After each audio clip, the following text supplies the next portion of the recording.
Hey, everybody. Welcome back to Bear Insider, Ultimate Insider Podcast. I'm Mike Pawlawski. Today, we are talking Cal versus UC Davis, opening game of the year. The Bears win 31-13. So, a good win for the Bears, a good start to the season. And we'll talk to Coach a little bit later on, get his analysis of the game, what was going on. First, I'll tell you my thoughts. Obviously, Cal was 11-0 versus UC Davis coming into this game. And you expected a win, FCS versus FBS, Power 4 opponent. You expected, with no disrespect to UC Davis, that Cal would have the upper hand, right? More talent, more speed, more size, all those things. And so the outcome, especially early on, was confusing because the Bears on offense were not able to get any drives going. They weren't able to sustain any drives, not a lot of continuity. And in fact, by the end of the first half, the time of possession differential was that Davis had the ball more than double the amount of time that Cal had because they couldn't sustain drives. They couldn't get those first downs. As a matter of fact, on the day, on drives where the Bears got first downs, they eventually ended up scoring. And so just getting a little bit of that movement, a little bit of that moving the sticks the first time was a huge key, creating consistency for that offense. A couple big pieces to that. One is the run game for the Bears I thought was going to be more potent. Now, going into this game, there were injuries up front on that offensive line. Siwapi Vadakani was not in the game, and so a couple of guys who were slated as starters did not start that game on the offensive line. That said, you're going to have to play with backups during the season. It's just going to happen. Injuries happen. And you should have the advantage in terms of depth because of the differential between FCS and FBS. And so the offensive line, not quite as good as I expected going into this game at getting those holes open inside. And that was a big piece of the lack of consistency on offense.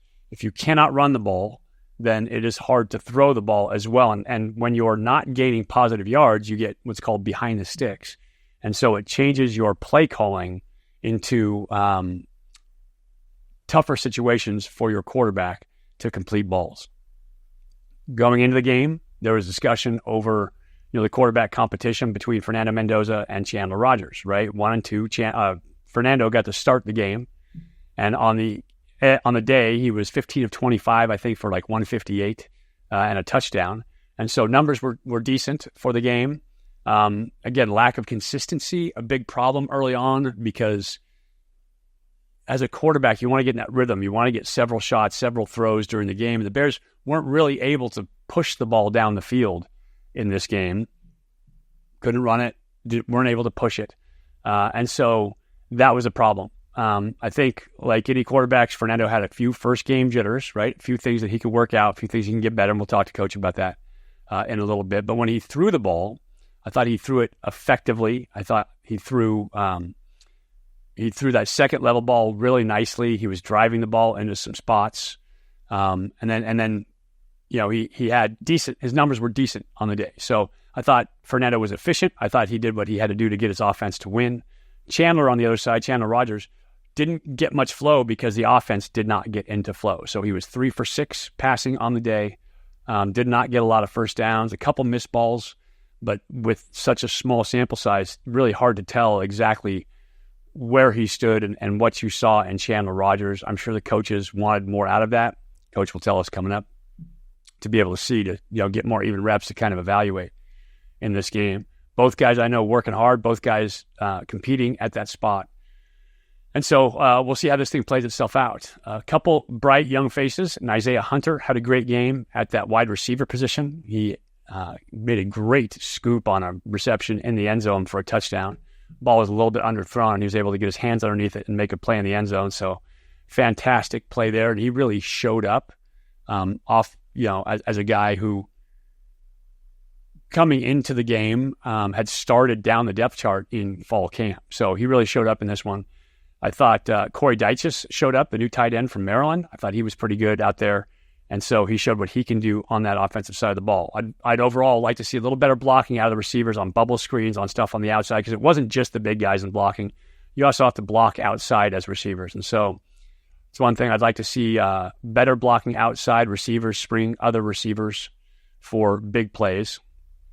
And then, of course, Jaden Ott once he found some space, he hit the hole, he got the yards, he did what we expected, but it was tough for him early on, tough sledding, to find that space to move the ball down the field. And so obviously got an injury later in the game and came out of the game. Coaches didn't feel there was a need to put him back into the game and risk anything further in a game like that. And so we'll see what Jaden's like this week. I'll ask Coach about that. But offensively, need more consistency. Need to improve performance up front and need to get everybody on the same page so that things are coming off on time with maximum output in those plays, because offense is all about precision. It's about guys working together. It's about timing. And so the offense needs to get on time. They need to get the blocking right and get everybody on the same page to get that started. Defensively, I think early on, just a couple things stood out. Lamb Larson, who's a tailback for UC Davis, was an absolute stud. And that guy was tough to tackle, and he kept breaking tackles. And so tackling, a big piece in terms of defense, trying to ensure tackling at that second level. I thought linebackers looked great. Teddy Buchanan, the new transfer from UC Davis, was really good inside, had a double-digit total tackle day. And I thought Cade Olave just got better from last season. Last season, he was really good, defensive player or defensive freshman of the year in the Pac-12 last year. I think he's a guy that just runs around the field. He's violent. He's aggressive. He runs to the ball. He gets his assignments. He finds his fits, and then he has great instincts. Ended up getting an interception on the day along with several tackles. So he's a guy, huge, bright future at that linebacker spot. Teddy Buchanan, I think that the middle linebacker spot is solid this year for the Bears with those two guys inside. Defensive line, I think that we got some decent push and decent job against the run. Remember, the score, the touchdown for UC Davis came on a scoop and score for a touchdown. And so I thought that they did a great job up front in terms of keeping Davis out of the end zone. And a great job this year of getting their hands up, guys kind of getting in the quarterback's lane and then having vision towards the quarterback and timing it out so they could bat balls. So that was really good as well. And so I was impressed with that on the defensive line. I think that they'll keep platooning guys through. I think they'll keep moving the guys through. They've got some bodies inside that can kind of hold the middle and block the blockers for those linebackers to run around and make plays, which was key. I think on the back end that there was a couple times that Cal lost leverage in pass coverage, meaning they weren't in the right position for when the ball was thrown. And that's a big issue, especially this week, and we'll talk about Auburn in just a little bit coming up. But especially going into the SEC, you have to be in position, you have to be in phase, and you have to make those plays when you can. Marcus Harris gave up a couple catches, but also had a huge interception in the game on a ball that was a little bit underthrown. He had great vision, came back and got it, made a big play. And so he's a guy that I think is going to keep evolving at that corner spot, a transfer from Idaho. Craig Woodson, limited snap duties, but we know what Craig Woodson is. Team leader, tough player, great safety back there, a guy who can get it done. And so I thought that was good. I think on the other side, Noel Williams also had a big interception and a great kick return as well for a touchdown. So that was a huge spark for the Bears, giving him momentum. But I think Noel Williams played really well, and I think coverage inside, at that safety nickel position is going to be a thing for the Bears. Find a way to keep your leverage, to be in position to make the play. Everybody has a fit on defense. It's all about assignment, getting to where you've got to be to take away something from the offense, force them to go to the next read. And so if they're not doing that, if they don't have leverage, if they're not in position, then it creates openings for offense. And so the defensively, I think overall, I've given them a pretty good grade. Again, one touchdown on a scoop and score. But, I think they played well enough. Obviously, the offense needs to get a little more consistency. Those are my thoughts on the game. Now let's talk to Coach and get his thoughts. Head coach Justin Wilcox. And Coach, you have 1 week in the bag. You a good win versus Davis, right? You never look down your nose at the win, but there's always stuff to work on after a game like that. Tell me what you saw on film. Tell me your thoughts on game one. Yep.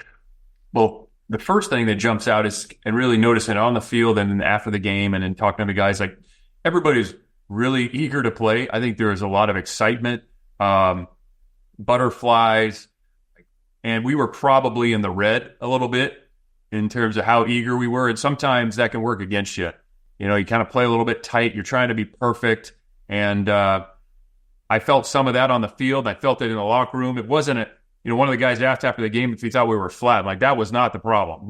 The guys were not flat. They were ready to go and excited to play. But, sometimes you get away from your execution if you don't manage your energy right. So talking about that, acknowledging it, and, learning from it is going to be key. It was a tale of two halves. Offensively, in the first half, we had 5 or 6 drives where we didn't, we were 3 and out or worse, had to fumble for a touchdown, which is a killer. And then I think the one time we got a first down, we ended up scoring on the drive. And then the second half, much better offensively, just much better execution. Not perfect, but certainly better than the first half. Defensively, first half, it was tackling issues, and then we lost leverage in man coverage probably 2 or 3 times that really hurt us. We had a pass interference that extended a drive.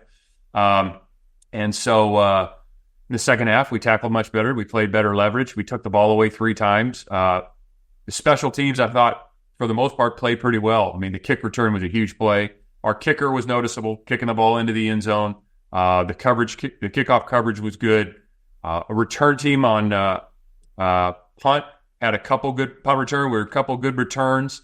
And just overall, I thought that this field position, because of the turnovers and the special teams, we had better field position.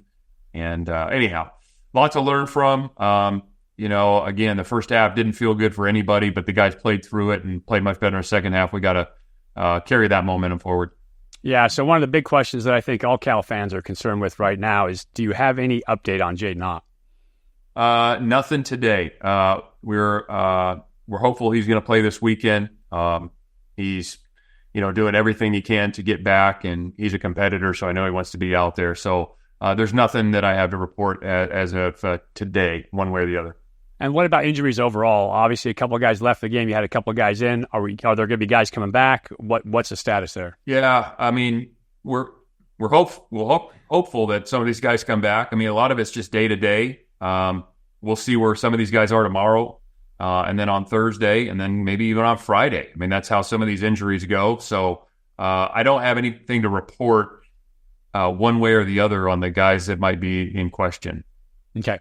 So let's talk about offense first, right? That's my side of the ball. The running game, we talked about it in the post-game interview, that didn't see a lot of push inside, especially early on. After watching film, what was your take on that?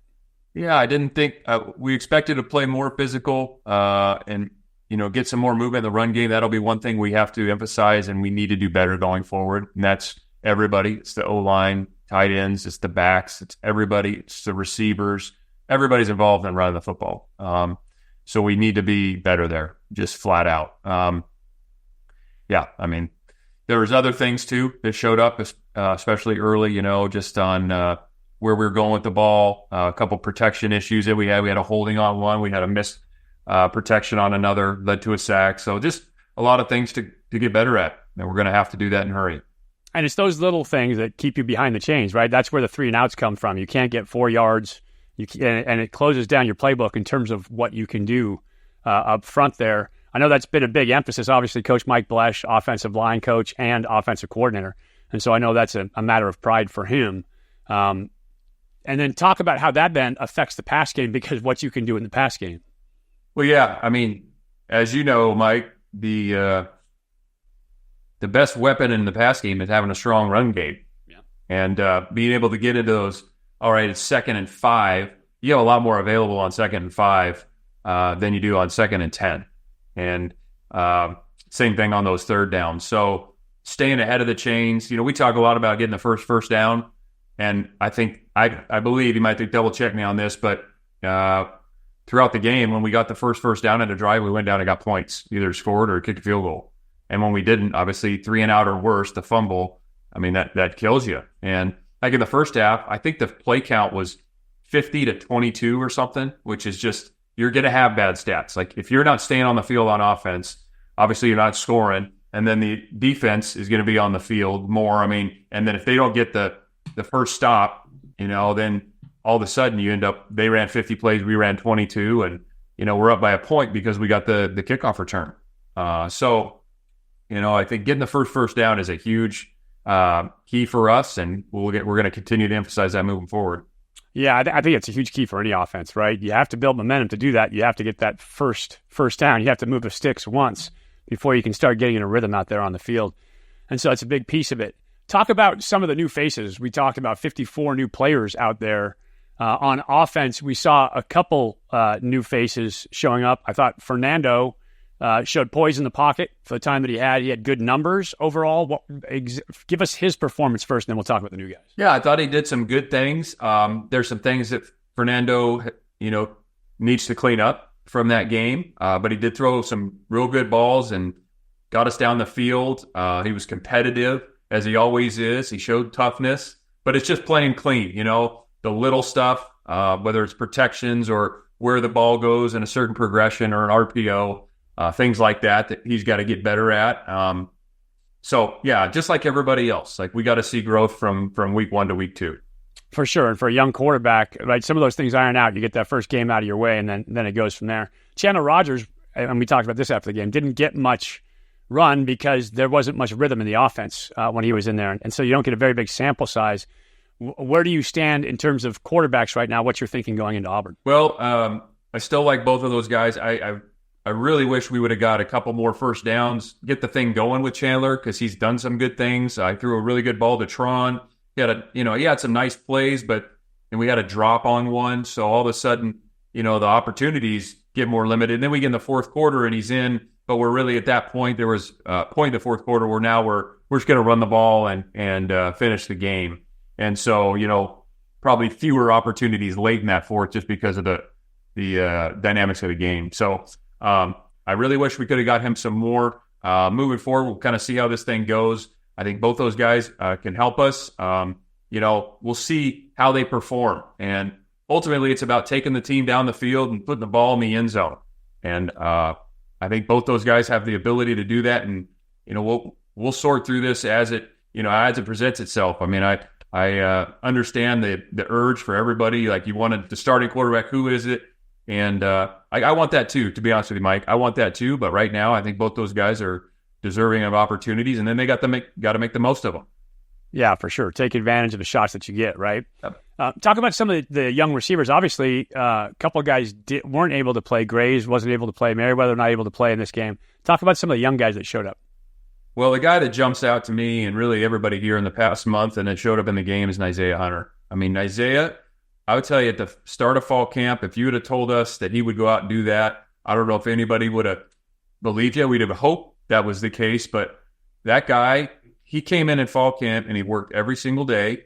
And, he was available every single day. He practiced and worked and kept competing and it would kind of go up and down. But the last couple weeks, I'm telling you, the guy has just shown up in 1-on-1, 7-on-17. And then it showed up in the game. He had 4 catches. And honestly, that catch in the end zone, I mean, that's a hell of a catch. It wasn't, Fernando gave him a chance, but it wasn't a great throw. And he scooped it off, just before it got to the turf. And that's a huge play, right? Because what that does to the game and the score, to score a touchdown there was big. So I'm really proud of Isaiah. I think it's just such a great lesson of a guy staying with it and sticking to it and being tough and being available. And when somebody else is not in practice or not taking the reps, like he's in and he was taking them and he's going to make the most of it. So good for him. Yeah, great for him. And then one guy that I expected more of, Jack Endries, didn't see a lot of him. What was going on there? Why did he not get any catches? Yeah, it wasn't by design. Actually, early in the game, it might have been the second play. The ball should have went to him. He didn't get it. We had another one where we had him open down the sideline and he throttled a bit, and then the ball was a little high, and that was a potential explosive play. Would have been an explosive play. So, yeah, it's just one of those things that it didn't. I would have expected the same. And honestly, going back on the tape, I would say, yeah, the ball should go to Jack here. There's one catch. Ball should go to him here. There's another one. And all of a sudden, we're saying, oh, he had 3 catches for whatever or 5 or, And then again, I kind of go back to the play count. Like if you only get 22 plays in the first half, like who can do much of anything? Right. Like you're not going to have great stat unless you just score, on 6 of those, because on a, first or second down, you're scoring. Like nobody's going to have good stats. We didn't really get the ball down the field as much as we wanted to. We didn't get the opportunities run or pass because we didn't run enough plays. Yeah, and I was looking at I read the stat at halftime, like time of possession going into halftime, they had more than double what you guys had just because of consistency on offense that we talked about. Let's flip sides, talk about the defense a little bit. I thought your linebackers looked outstanding in this game. Both Cade Olave and Teddy Buchanan were both really good. Yeah, and I think defense, the first half there were some missed tackles, and then we lost leverage in man-to-man two or three times, I think, that hurt us, and then we got a pass interference that kept a drive alive. Those were the three things that jumped out in the first half on defense. Much better in the second half overall. Looked like we would expect it to look. The two inside linebackers played very well. Cade and Teddy both. I thought for the first game playing together, I thought both those guys did a really nice job. Teddy had a bunch of tackles. He was productive as heck. And Cade, I mean, he's an explosive guy now, and he can make a play in the backfield. You saw him with the interception. He's running and hitting. Like, he had a couple blitzes that were, violent, physical plays. So, yeah, I'm pleased with those guys. They played for game one. We need them to be better, and they'll get better. But for game one, I thought it was a great first bar to set. Yeah, Cade, it looks like he's better coming back this year, and he was really good at the end of last year, but you can see the improvement because he's flying around, playing physical, doing what you're supposed to be doing at that outside or that inside linebacker spot, being violent, but then great instincts to the ball. Yeah, I mean, you saw the pick, the run game stuff. He fit, I will be, the fits were really good, and Tim Plow did a great job of giving us a ton of movement, formations, different looks, and I thought overall the guys fit the runs really, really dang good. And I'm telling you, those players should deserve a lot of credit for that. But Pete Sermon and the D staff to have those guys prepared, especially a lot of new guys to play on the same page, I thought ton of kudos to them. And you talk about like where Cade is from where he was a year from now. Yeah, Cade does a heck of a. He's a talented player, but he gets a lot of Pete Sermon and those coaches, Vic and Browning and the DB coaches, Trey and TB. Like, those guys are really good, and it shows up. Yeah, well, it definitely showed up with those guys inside for sure. Secondary, you talked about you lost leverage in a couple of places, but you also had a couple of big picks for guys being in the right spot. Yep. Talk about the difference and where they need to clean that up, especially going into Auburn, because we'll talk about Auburn in a second, but a little bit difference in terms of talent. Yeah, for sure. I mean, we're going to see faster. There's no doubt, and it's not a knock on Davis. Had some good players, man. That running back's a really good player. Yeah. Quarterback's tough. He's played a lot. That safety's good. Their wideouts were better than we even expected. But you're right. I mean, the size and speed's going to go up. I thought outside with Marcus and Noel, for the most part, those guys played pretty dang well. Obviously, the interceptions for each of them. Noel almost had a second one on the wheel route on our sideline. And I think we got to still see some growth at nickel. We lost leverage at nickel twice on a couple routes that hurt us, and we had too many missed tackles at safety. So we got to. Those are the things that really, to me, showed up after the game. Our leverage and man coverage and at nickel in the coverage and tackling at safety. Yeah, I mean, because if the safety is the final fit, right? Everybody else is in their run fit, and it bounces to that safety. He's got to make the tackle to complete that play, right? Let's talk about Auburn now, because they have a great first week. They go out 73-3 against Alabama A&M. Don't know how good they are. Their head coach, by the way, is a quarterback I played in the Arena Bowl for the championship, Connell Maynor. I know that much, but I don't know how good Alabama A&M are. But Auburn seemed to be pretty good and a lot of young talent. Yeah, I mean, they're really gifted across the board. The freshman receiver, the transfer receiver, the tight end's a really good player. Quarterbacks played a ton. The running back's really good. I mean, yeah, Sam Jackson's on their team, and we know Sam. He played here. He played quarterback, but he moved to wideout. We had talked to Sam at the end of his career here about playing wideout here, and would have loved for him to stay, but he wanted to kind of a new start at a different position. So we wish him the best. But he's down the depth chart there, and we know what type of talent he is. So if you just kind of compare, okay, well, the athleticism that he has, and if he's down the depth chart there, it shows you the rest of the guys. Defensively, the edge players really, really good, very talented. They're huge in the middle. The DB, Scott is really good. We tried to recruit him out of JC. They're just it's a gifted crew. A lot of new talent. Middle linebacker joined them out of the portal.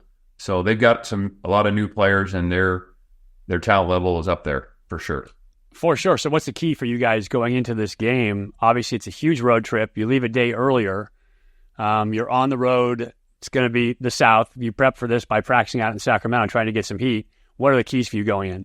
Well, I think it's going to take everybody. I mean, the way the offense plays, got to support the D. The defense got to support the offense and how they play. Both sides got to support special teams. So, at the end of the game, you really need three phases clicking.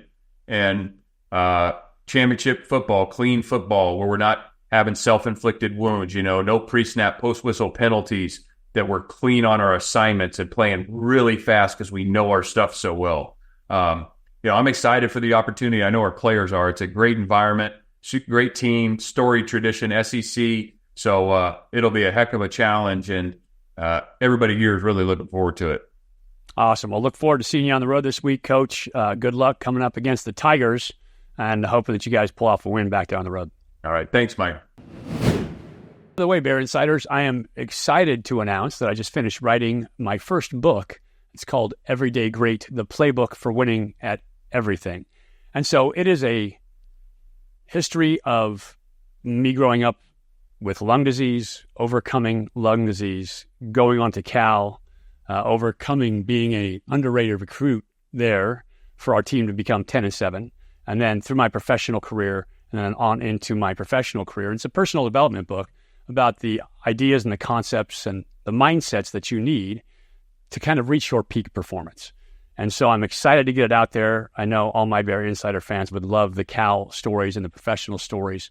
And they can find out a little bit more about my youth, what it was like growing up with cystic fibrosis. So if you are interested in the book, I would love, love, love for you to have a copy. I know Cal is family to me, and so I hope that I feel like family to you. And I'd hope that you would support the family. So you can text GREAT to 55444. Again, text GREAT to 55444, and we'll let you know when the book is going to launch. It's going to be later this fall. And we will have book signings where I can meet family, friends, everybody around the book signings. And then we'll get you insights in terms of content. I'll give you other stuff coming up, and we'll have you on the mailing list. So whenever I put anything out, we'll send you something there as well. But for my Cal family, I appreciate you so much, Bear Insiders. And so I hope you do that right now. Text GREAT to 55444, or you can go to everydaygreatbook.com and get on the list. And that way you get all the updates that you... So that wraps up UC Davis week. And next week, the Bears go on the road in the SEC, traveling down to Auburn. Now, a little preview of Auburn. They had a top 5 recruiting class in the country this year. So they got some really good young players. In particular, if you look across their receiver core, Cam Coleman, who was a freshman, 5-star last year, recruit.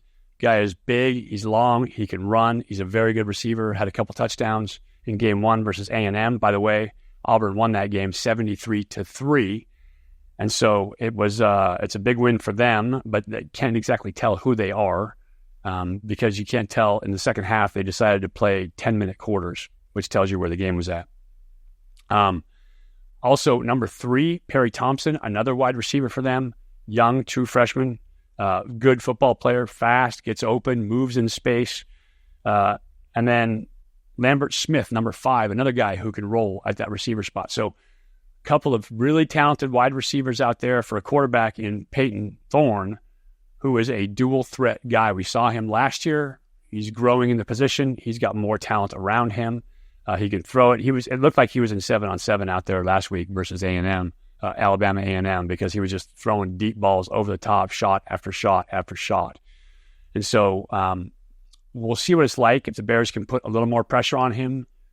Got to keep him hemmed in because he is talented enough with his feet to hurt you, but also have to stay sound in coverage, what we talked about earlier, keeping that leverage on the outside. Defensively, by the way, they have a great running back, Jaquez, I believe it's Hunter, can run the football, can flat out roll. This guy is a good football player. He's one of the SEC players to watch coming back. Had 990 yards, I think, last year. So he's a good football player. and he'll be something too. They can be balanced if they need to be with a good running back, good quarterback, good wideouts. It's going to be tough duty for the Cal defense this week.